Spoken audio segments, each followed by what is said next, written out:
Hello friends, welcome to our YouTube channel.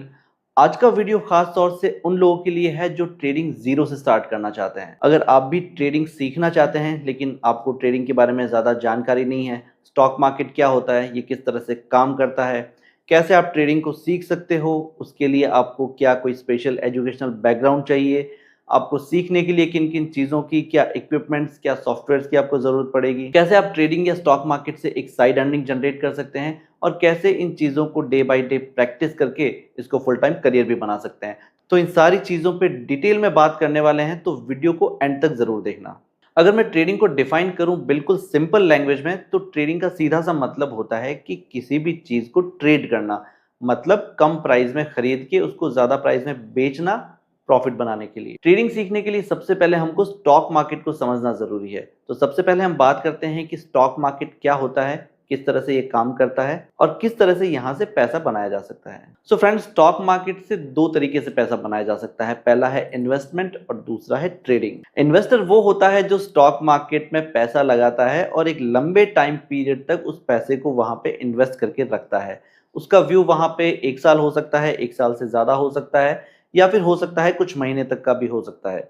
So stock market में investment तीन तरीके से किया जा सकता है। सबसे पहले आप किसी कंपनी के स्टॉक्स में इन्वेस्ट कर सकते हैं।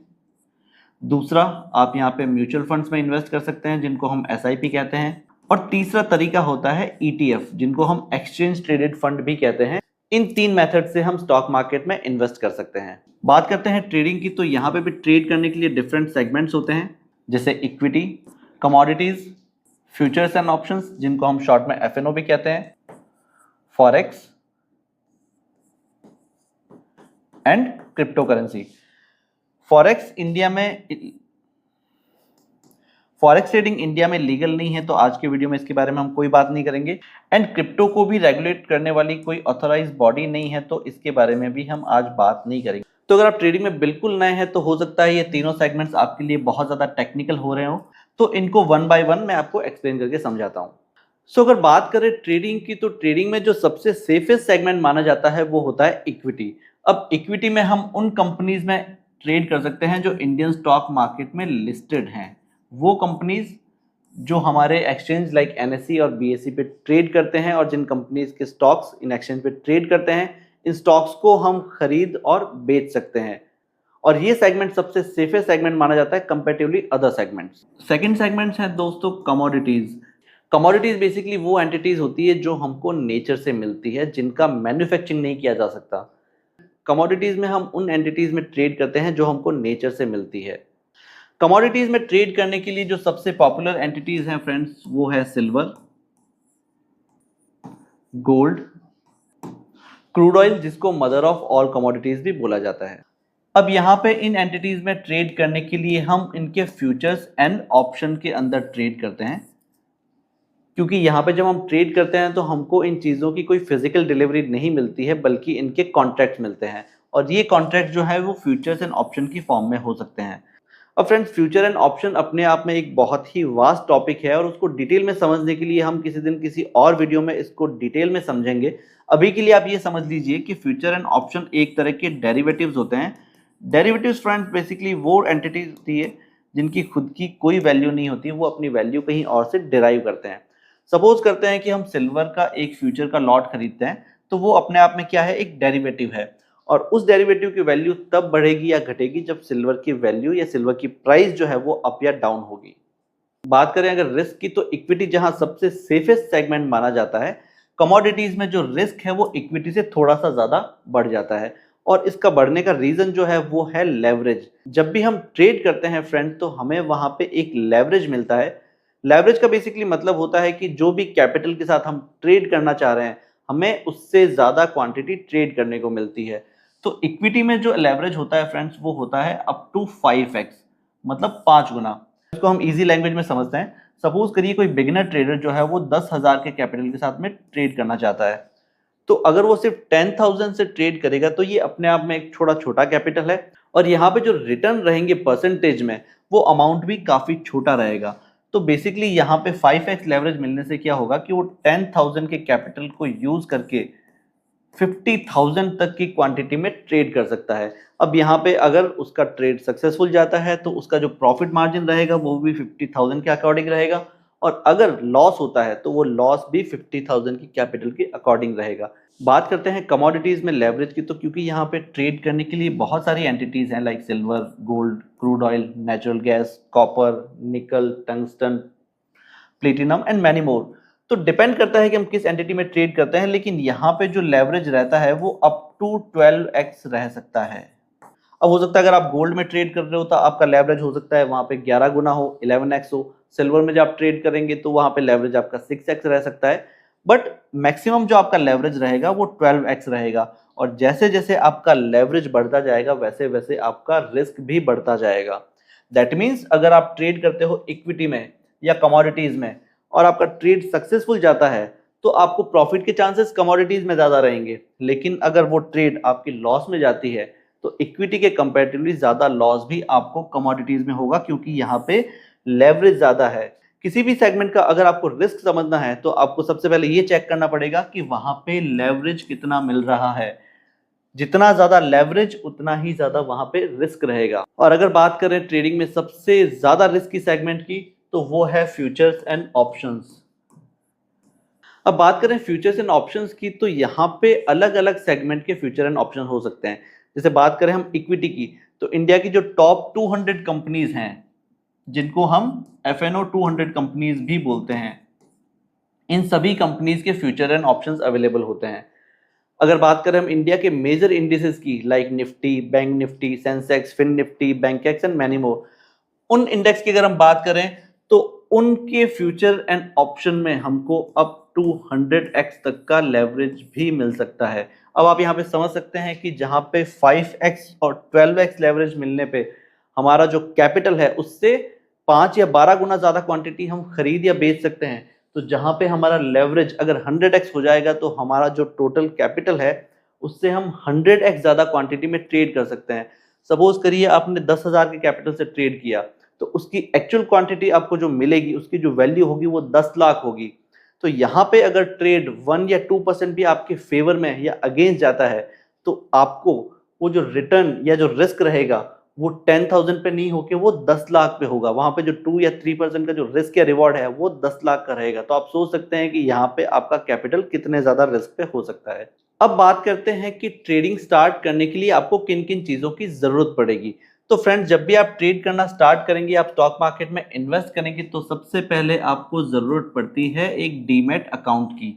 डीमैट अकाउंट बेसिकली फ्रेंड एक वो अकाउंट होता है जिससे आप शेयर्स को बाय या सेल कर सकते हैं। अब बात करें इंडिया के टॉप ब्रोकर की तो आप यहाँ पे एंजल वन, जीरोधा, अपस्टॉक, इनमें से किसी भी कंपनी में अपना डीमैट अकाउंट ओपन कर सकते हैं। एंड अगर आप एंजल वन में अपना डीमैट अकाउंट ओपन करते हैं तो ये कंप्लीटली फ्री रहेगा, आपको कोई अकाउंट ओपनिंग चार्जेस नहीं देने हैं। और अकाउंट ओपनिंग लिंक मैंने डिस्क्रिप्शन में दे रखा है, उस लिंक को फॉलो करके आप एंजल वन में अपना फ्री डीमैट अकाउंट ओपन कर सकते हो। अब इन तीनों सेगमेंट में जो हम ट्रेड कर सकते हैं वो दो कैटेगरी की हो सकती है। पहली कैटेगरी होती है दोस्तों इंट्राडे ट्रेड, और सेकंड कैटेगरी होती है स्विंग ट्रेडिंग। इन दोनों चीजों को हम थोड़ा सा डिटेल में समझते हैं। इंट्राडे ट्रेड का मतलब होता है बेसिकली आपने जो भी चीज खरीदी है, आपने कुछ भी बाय किया है या आपने कुछ भी सेल किया है, उसको आपको सेम डे अपना प्रॉफिट या लॉस बुक करना पड़ेगा। सपोज करिए आपने किसी कंपनी के स्टॉक को खरीदा है, आपने सोचा था वहां से प्राइस ऊपर जाएगी, लेकिन वहां से प्राइस ऊपर जाने के बजाय प्राइस नीचे जाने लग गई, या फिर प्राइस आपके प्रेडिक्ट किए हुए प्राइस पॉइंट तक पहुंच गई। तो वहां पे जो भी आपका प्रॉफिट रहेगा या लॉस रहेगा उसको आपको सेम डे बुक करना है, इसलिए इसको इंट्राडे ट्रेड कहते हैं। और इंट्राडे ट्रेड हम इक्विटी में भी कर सकते हैं, हम फ्यूचर्स एंड ऑप्शंस में भी कर सकते हैं, हम कमोडिटीज में भी कर सकते हैं। सेकंड ऑप्शन होता है दोस्तों हमारे पास में स्विंग ट्रेडिंग। स्विंग ट्रेडिंग जो होती है बेसिकली वहां पे हमारी पोजीशन जो है वो एक दिन से ज्यादा ओपन रहती है। मोर देन 1 डे के लिए हमारी पोजीशन जब ओपन रहती है किसी भी सेगमेंट में, चाहे हमने किसी कंपनी के फ्यूचर्स खरीदे हों, चाहे हमने सिल्वर या गोल्ड के ऑप्शन या फ्यूचर खरीदे हों, अगर वो पोजीशन हमारी एक दिन से ज्यादा ओपन रहती है, अब वो हो सकता है 1 वीक हो सकता है, अप टू 1 मंथ हो सकता है, या हम उसको 2 to 3 मंथ तक की पोजीशन को होल्ड कर सकते हैं। डिपेंड करता है कि वहां पे हमारा टारगेट जो है वो कितने दिन में अचीव होने के चांसेस हैं। तो अगर हमारी पोजीशन एक दिन से ज्यादा ओपन रहती है तो उसे हम स्विंग ट्रेड कहते हैं। और अगर बात की जाए इन दोनों सेगमेंट की तो कंपैरेटिवली स्विंग ट्रेड जो है वो कम रिस्की होता है, इंट्राडे जो है वो कंपैरेटिवली स्विंग से थोड़ा सा ज्यादा रिस्की है, क्योंकि यहाँ पे आपको प्रॉफिट एंड लॉस बुक करने के लिए सिर्फ 1 डे का ऑप्शन है आपके पास। अगर एक दिन में प्राइस आपके टारगेट प्राइस पॉइंट पे पहुंच जाती है तो वहां पे आप प्रॉफिट बुक कर सकते हैं, लेकिन अगर सेम डे प्राइस आपके फेवर में नहीं जाती है तो आपको सेम डे उस लॉस को बुक करना पड़ेगा। तो फ्रेंड्स, यहाँ तक हमने एक चीज तो समझ ली है कि चाहे स्टॉक मार्केट में ट्रेड करते टाइम किसी सेगमेंट में रिस्क कम हो या रिस्क ज्यादा हो, लेकिन रिस्क एग्जिस्ट तो करता है, और जहां पे रिस्क है तो हम उस चीज को बिना किसी लर्निंग के या बिना किसी ट्रेनिंग के अगर करेंगे तो वहां पे हमें प्रॉफिट होने के चांसेस ज्यादा नहीं रहेंगे, हमें हो सकता है वहां पे लॉसेस के चांसेस ज्यादा हों। तो ट्रेड करने से पहले हमको सबसे पहले समझना पड़ेगा प्राइस का जो मोमेंट होता है वो क्या है। जब भी हम इंट्राडे या स्विंग में कोई भी एंटिटी को या किसी भी सेगमेंट को हम बाय या सेल करेंगे तो हमें वहां पे एक चीज को समझना पड़ेगा कि प्राइस जो है वो किस तरफ का मोमेंटम प्राइस में रहने वाला है। अगर प्राइस अप ट्रेंड में रहने वाली है तो वहां पे हम पहले बाय करेंगे, हो सकता है प्राइस में गिरावट रहने वाली है तो हम वहां पे पहले सेल करेंगे, लेकिन हमको ये अच्छे से एनालिसिस करना पड़ेगा कि प्राइस में जो है आने वाले टाइम में क्या मोमेंटम रहने वाला है। क्या जहां से हम प्राइस में ट्रेड करेंगे वहां से प्राइस अप ट्रेंड में जाएगी या फिर डाउन ट्रेंड में जाएगी, और जितना ज्यादा एक्यूरेट हमारा एनालिसिस होगा उतना ही ज्यादा चांसेस होंगे हमारे वहां पे प्रॉफिट बुक करने के। तो फ्रेंड्स, प्राइस को रीड करने के लिए जो मेथड यूज किया जाता है उसे कहते हैं टेक्निकल एनालिसिस। टेक्निकल एनालिसिस का मतलब होता है कि हम different different methods, different different tools को यूज करके ये समझने की कोशिश करते हैं कि आने वाले टाइम में प्राइस में क्या अप ट्रेंड रहेगा या प्राइस में डाउन ट्रेंड रहेगा, क्या प्राइस ऊपर जाने वाली है या प्राइस गिरने वाली है, या फिर हो सकता है वहां पे प्राइस साइडवेज रहने वाली है। अब टेक्निकल एनालिसिस करने के लिए हमको सबसे पहले एक चार्टिंग सॉफ्टवेयर की जरूरत पड़ेगी। चार्टिंग सॉफ्टवेयर फ्रेंड्स वो प्लेटफॉर्म्स होते हैं जहां पे हम किसी भी सेगमेंट के प्राइस को रीड कर सकते हैं। यहाँ पे जो सबसे पॉपुलर प्लेटफॉर्म फ्रेंड्स जो वर्ल्ड वाइड है वो है ट्रेडिंग व्यू। आप इसकी वेबसाइट पे जाके अपना फ्री अकाउंट बना सकते हैं, या अगर आप एंड्रॉइड या iOS डिवाइस यूज करते हैं तो वहां पे आप उसकी एप्लीकेशन डाउनलोड करके भी उसमें फ्री अकाउंट बना सकते हैं। फ्रेंड्स, यहाँ पे मैंने एग्जांपल के तौर पे एशियन पेंट का चार्ट ओपन किया हुआ है। आप देख सकते हैं कि एशियन पेंट का चार्ट हमारे सामने खुला हुआ है, और चार्ट में जो प्राइस है वो डिफरेंट डिफरेंट फॉर्म में हम यहाँ पे रीड कर सकते हैं। करंटली यहाँ पे जो फॉर्म हम यहाँ पे देख रहे हैं इसको बोलते हैं जापानीज कैंडल्स, एंड चार्ट की जो फॉर्म वर्ल्ड वाइड सबसे ज्यादा यूज की जाती है वो है जापानीज कैंडल्स। तो यहाँ पे जो चार्ट का हम व्यू देख रहे हैं वो जापानीज कैंडल की फॉर्म में है, और यहाँ पे हम देख सकते हैं कि कहाँ पे प्राइस में अप ट्रेंड चल रहा है, जहाँ पे ये रेड कैंडल्स बन रही है वहां पे प्राइस में गिरावट चल रही है। फ्रेंड्स, यहाँ पे चार्ट में हम जो इस तरह की ये रेक्टेंगुलर शेप देखते हैं फ्रेंड्स, इनको बोला जाता है जापानीज कैंडल्स या फिर कैंडल्स। यहाँ पे जो कलर वाला पार्ट है फ्रेंड्स उसको बॉडी कहते हैं, और ये जो लाइंस है जो कैंडल के ऊपर और नीचे हम देख रहे हैं इनको विक्स कहा जाता है। और किसी भी प्राइस के चार्ट को रीड करने के लिए फ्रेंड्स हमको कैंडल्स की इन डेप्थ नॉलेज होना बहुत ज्यादा जरूरी है। इनको अगर सिंपल लैंग्वेज में समझें तो सपोर्ट प्राइस पॉइंट वो प्राइस पॉइंट है जहां प्रीवियस टाइम फ्रेम में प्राइस गिर रही थी, लेकिन उस पॉइंट से प्राइस ने सपोर्ट लिया और वहां से प्राइस ऊपर आना स्टार्ट हो गई। वही रेजिस्टेंस वो प्राइस पॉइंट है जहां पे प्रीवियस टाइम फ्रेम में किसी भी स्टॉक में हो सकता है या किसी कमोडिटीज में हो सकता है, इंडेक्स में हो सकता है कि प्राइस ऊपर जा रही थी, लेकिन एक प्राइस पॉइंट से प्रीवियस टाइम फ्रेम में प्राइस में गिरावट आई थी, तो उन प्राइस पॉइंट को हम रेजिस्टेंस कहते हैं। सपोर्ट रेजिस्टेंस को एक बार हम चार्ट पे समझते हैं। यहाँ पे जो चार्ट मैंने ओपन किया हुआ है वो है टाइटन का। यहाँ पे आप देख सकते हैं दोस्तों कि जब प्राइस एक अप ट्रेंड में चल रही थी तो सबसे पहले प्राइस में इस प्राइस पॉइंट से एक गिरावट आई, तो ये यहाँ पे एक रेजिस्टेंस का काम करेगा, इसको मैं R1 नाम दे देता हूँ। और उसके बाद में जब प्राइस में यहाँ पे एक डाउन ट्रेंड आया था, प्राइस में गिरावट शुरू हुई थी, तो वो गिरावट यहाँ पे आके रुकी थी और प्राइस ने यहाँ से सपोर्ट लेके प्राइस फिर ऊपर जाना शुरू हुई। तो ये प्राइस पॉइंट फ्रेंड्स हमारा यहाँ पे एक सपोर्ट है और इसको मैं नाम दे देता हूँ S1। अब जब दोबारा प्राइस अप ट्रेंड में जाएगी तो आप देख सकते हैं जब भी प्राइस इस रेंज में आ रही है तो ये वाला प्राइस पॉइंट एक साइकोलॉजिकल रीजन होगा कि यहाँ से प्राइस में गिरावट आने के काफी ज्यादा चांसेस रहेंगे, और इसको हम नाम दे देते हैं R2। और यहाँ से जब प्राइस फिर से गिरना शुरू होगी तो आप देखेंगे प्रीवियस सपोर्ट के पास जैसे ही प्राइस आ रही है तो प्राइस में जो गिरावट थी वो गिरावट रुक के और प्राइस फिर यहाँ से सपोर्ट लेके प्राइस फिर से एक अप ट्रेंड में जाती है। और जब जब प्राइस इस पॉइंट के पास आएगी तो हाई चांसेस हैं कि सपोर्ट के पास में आके प्राइस रुकेगी या वहां से अप ट्रेंड में भी जा सकती है, और रेजिस्टेंस के पास जाके प्राइस जो अप ट्रेंड था वो वहां पे रुक जाएगा और गिरावट आने के चांसेस बढ़ जाएंगे। बट फ्रेंड्स, ये सपोर्ट एंड रेजिस्टेंस जो होते हैं ये सिर्फ साइकोलॉजिकल रीजंस होते हैं, साइकोलॉजिकल जोन्स होते हैं। जरूरी नहीं कि हर बार प्राइस सपोर्ट के पास आके गिरना बंद हो जाए या रेजिस्टेंस के पास जाके वो अप ट्रेंड है जो रुक जाए। And her support and resistance कभी ना कभी ब्रेक जरूर होता है। प्राइस का टेक्निकल एनालिसिस करने के लिए जो नेक्स्ट मेथड या टूल हम यूज करते हैं उसे कहते हैं कैंडलस्टिक पैटर्न्स। कैंडलस्टिक पैटर्न्स वो पैटर्न्स होते हैं फ्रेंड्स जो ये बताते हैं कि कब अप ट्रेंड या डाउन ट्रेंड से प्राइस में एक रिवर्सल आने वाला है, या प्राइस में जो भी ट्रेंड चल रहा था वो कहाँ पे साइडवेज हो सकता है या फिर वहां पे रिवर्सल्स आ सकते हैं। टेक्निकल एनालिसिस का जो नेक्स्ट मेथड प्राइस को प्रेडिक्ट करने के लिए यूज करते हैं उसे बोलते हैं चार्ट पैटर्न्स। चार्ट पैटर्न जो है वो फ्रेंड्स मल्टीपल कैंडल्स से मिलके बनते हैं। यहाँ पे डिफरेंट डिफरेंट टाइप के चार्ट स्ट्रक्चर्स होते हैं, चार्ट पैटर्न्स होते हैं। कुछ एग्जांपल्स अगर मैं आपको दूं तो double top, triple top, head and shoulder, double bottom, triple bottom, reversal head and shoulder, flag pattern, reversal flag pattern, बहुत सारे चार्ट पैटर्न्स हैं। फ्रेंड्स, इन सभी टॉपिक के ऊपर मैं आने वाले टाइम में डिटेल वीडियोस बनाने वाला हूं, तो अभी तक आपने अगर हमारे चैनल को सब्सक्राइब नहीं किया तो सबसे पहले चैनल को सब्सक्राइब कर लीजिए और बेल आइकन को भी दबा दीजिए ताकि कोई भी नई वीडियो आपसे मिस ना हो। टेक्निकल एनालिसिस के लिए जो नेक्स्ट मेथड और टूल हम यूज करते हैं फ्रेंड्स वो है demand and supply zones. Friends, चाहे बात स्टॉक मार्केट की हो या बात चाहे पूरी दुनिया की हो रही हो, ये सारी दुनिया या फिर ये स्टॉक मार्केट जो है सिर्फ दो चीज़ों पे चलता है, सप्लाई एंड डिमांड। और स्टॉक मार्केट भी इससे अलग नहीं है। यहाँ पे दो ही चीज़ें हैं जो प्राइस पे मेजर इम्पैक्ट डालती है, वो है demand and supply.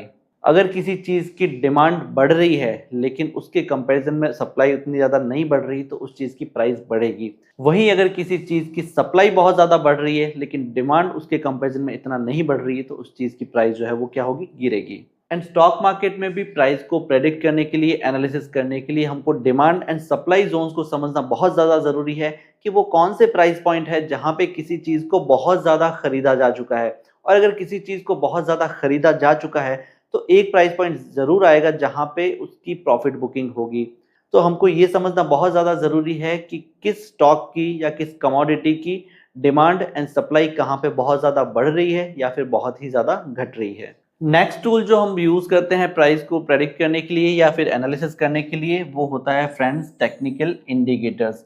Technical indicators कुछ ऐसे टूल हैं जो हमको ये समझने में हेल्प करते हैं कि कहाँ से प्राइस में जो है गिरावट आ सकती है या फिर प्राइस में कहाँ पे अप ट्रेंड हो सकता है। बात करें इंडिकेटर्स की तो इनको हम जो भी हमारा चार्टिंग सॉफ्टवेयर यूज कर रहे हैं यहाँ पे हमको एक इंडिकेटर का सेक्शन मिल जाता है और जैसे ही हम इस पर टैप करेंगे देख सकते हैं हम यहाँ पे बहुत डिफरेंट टाइप के इंडिकेटर्स आ रहे हैं, जैसे moving average, RSI, Bollinger band, MACD।